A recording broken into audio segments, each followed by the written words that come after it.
Hi, it's Josh Carr here.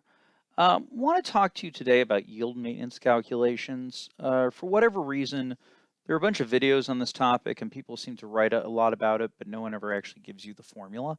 So I thought I'd give you a formula for it. We could talk about how you actually calculate it in Excel and why yield maintenance calculations exist. Okay, so let's start with a simple idea. Let's say hypothetically you owe a certain amount of money, say 8 million bucks, and there's a prepayment penalty. How much would you pay? If it was something really stupid, like, a 1% prepayment penalty, then it would simply be the amount of money you borrowed times 1% is what you owe. Okay, that part's not that hard. The thing that gets weird, though, is yield maintenance calculations. Let's say, again, you owe the same amount of money. There's a yield maintenance calculation. What do you pay?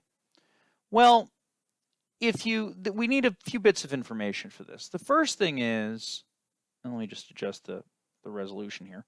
The first thing is, this is some language taken out of an actual Fannie Mae document that shows how prepayments work.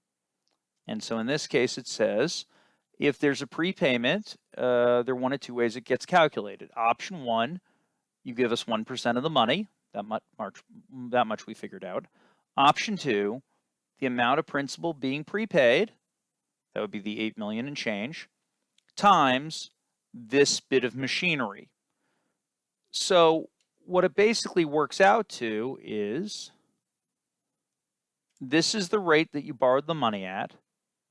This is what treasury bonds are at. And so, for example, if you have 7 years remaining, you would pick the treasury that was basically appropriate. So if hypothetically you had 7 years remaining, we can see here by going to the Treasury's website that 7-year remaining as of, say, July 1, it was 1.24. Today's the 12th. I realize I should be using more accurate numbers, but whatever, we'll just use this number for now.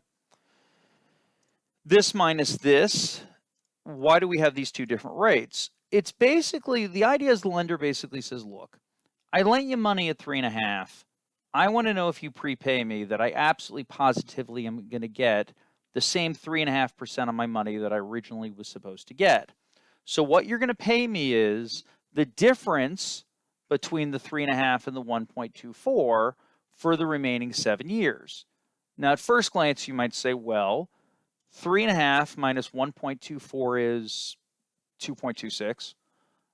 Multiply that by 7 years, and you would come up with this amount of money. You'd say, well, here's the 3.5 minus 1.24.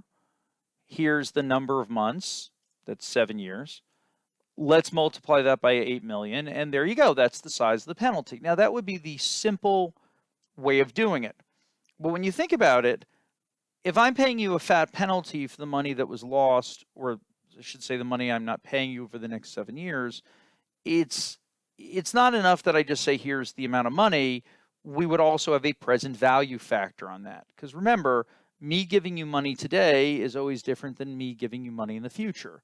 So essentially what we need to do is, we need to take the difference between 3.5 and 1.25, and instead of just multiplying that difference times 7 years times 8 million, we need to give that amount of money back at a 3.5% rate of return over the period that we'd be paying it.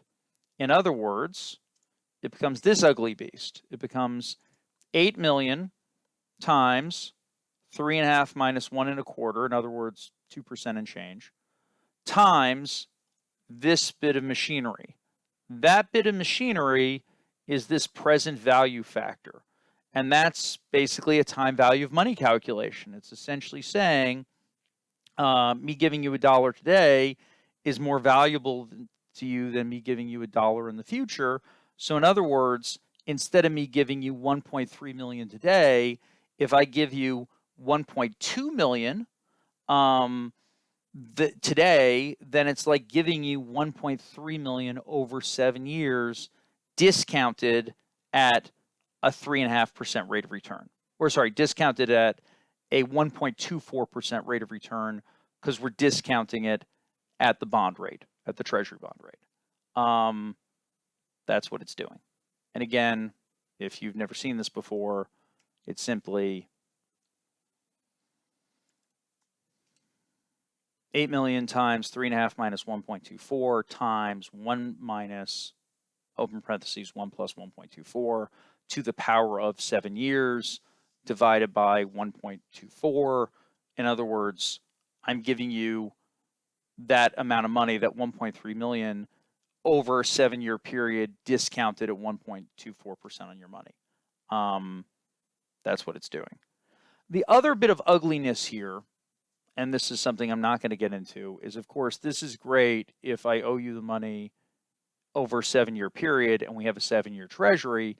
Of course, sometimes you don't have a 7-year repayment period. Maybe you have 8 years left to go on the mortgage, 9 years, and then you'd have to find the rate between the 7 and the 10. You'd have to interpolate the rate, and there's some language down here to say, hey, if you are paying off, say, over an 8-year period, it's a number between 1.24 and 1.48, and then they have a little formula over here that shows you how you would figure out the number between 1.24 and 1.48.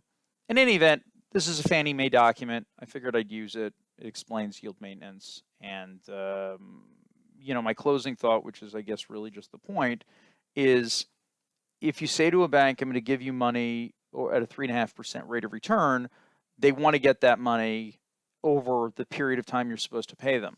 So if you pay them early, they still want the yield they would have gotten, hence the term yield maintenance. And the reason we're discounting it at the treasury rate is basically that's the most secure thing they could come up with. They're trying to figure out a penalty that's appropriate. It's basically their way of saying, if you pay me now, I could use that money, put that into treasury bonds, generate a yield that's equivalent to as if you paid me at 3.5%, and I could just use those bonds to basically, pay over a period of time. That's the basic premise of yield maintenance. So anyway, hopefully this formula has been helpful. And again, you might want to pause the video if you need to look at some of this stuff, if you need to actually see the way the factor is being calculated, or if you want to read about interpolating a rate. But either way, the important part for our conversation is, again, C24. And, there she is. Cool. Hopefully you found that helpful. If this sort of stuff fills you with joy, which it does in my case, you can always check out my website at carrealestate.com, or feel free to send me an email with requests for videos, ideas, etc. at josh@carrealestate.com or something like that. Cool. So thanks again for joining me, and I'll see you again soon. Okay.